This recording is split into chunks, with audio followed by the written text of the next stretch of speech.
Selamat datang kembali. Kali ini kita mau bahas satu aturan yang menarik banget dari buku The Rules of Management, Richard Templar. Aturan 53, membina orang yang tepat, atau kalau bahasa Inggrisnya, cultivate those in the know. Nah, sumber kita kutipan dari buku itu sendiri, kita mau coba bedah nih. Kenapa sih ungkapan bukan apa yang Anda tahu, tapi siapa yang Anda tahu itu relevan banget di kerjaan? Dan gimana Anda bisa memanfaatkannya secara strategis? Mari kita gali lebih dalam ya.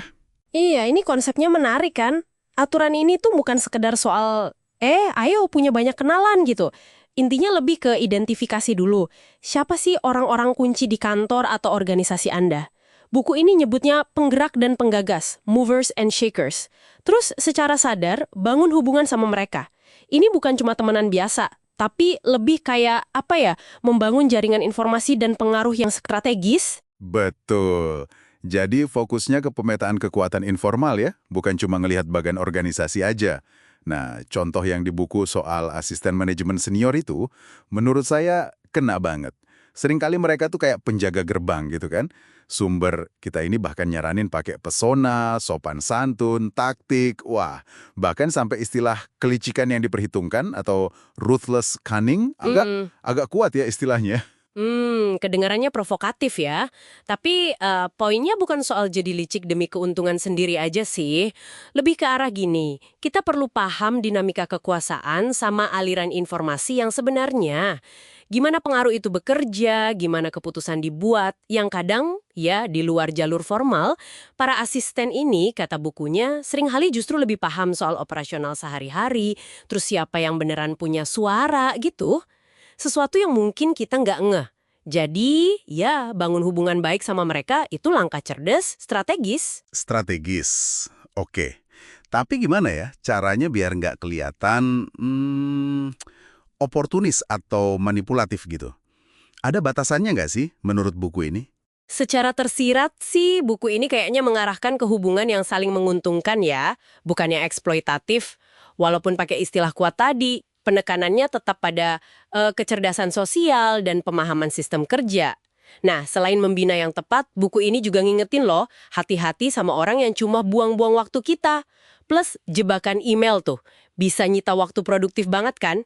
Fokus aja ke aksi nyata yang ada hasilnya. Bener juga, fokus ke tindakan nyata. Kayak yang disebutin tadi, nelepon klien, kejar target, bikin penjualan, ngecek produksi. Pokoknya aktivitas yang dampaknya langsung kerasa. Terus gimana nih relevansinya buat Anda para pendengar dalam keseharian? Oh, ini relevan banget di mana aja Anda kerja. Pasti deh ada orang-orang kunci ini yang jadi pusat info atau bahkan keputusan informal. Nah, mengidentifikasi siapa mereka, terus membina hubungan secara sadar, itu bisa jadi akselerator buat kerjaan Anda. Misalnya Anda butuh info cepat soal kebijakan baru, gitu. Jalur resmi mungkin lama, tapi kalau kenal baik sama staf kunci di divisi A atau B, wah itu bisa jadi jalan pintas yang efektif. Coba deh Anda renungkan sejenak. Siapa aja ya orang dalam di lingkungan profesional Anda sekarang? Oke, jadi intinya aturan 53 ini bukan sekedar soal networking basa-basi atau biar populer gitu ya. Tapi lebih dalam lagi. Ini semacam pengakuan kalau eh, peta kekuasaan informal itu seringkali lebih penting daripada struktur formal di atas kertas. Kuncinya di kemampuan kita membaca peta itu dan memanfaatkan arus informasi serta pengaruh yang mungkin tersembunyi secara cerdas. Tepat sekali. Nah, sebagai penutup nih, buat Anda renungkan, gimana caranya Anda bisa melakukan ini semua, membina hubungan strategi sama orang kunci, tapi tetap jadi diri sendiri, tetap jaga integritas.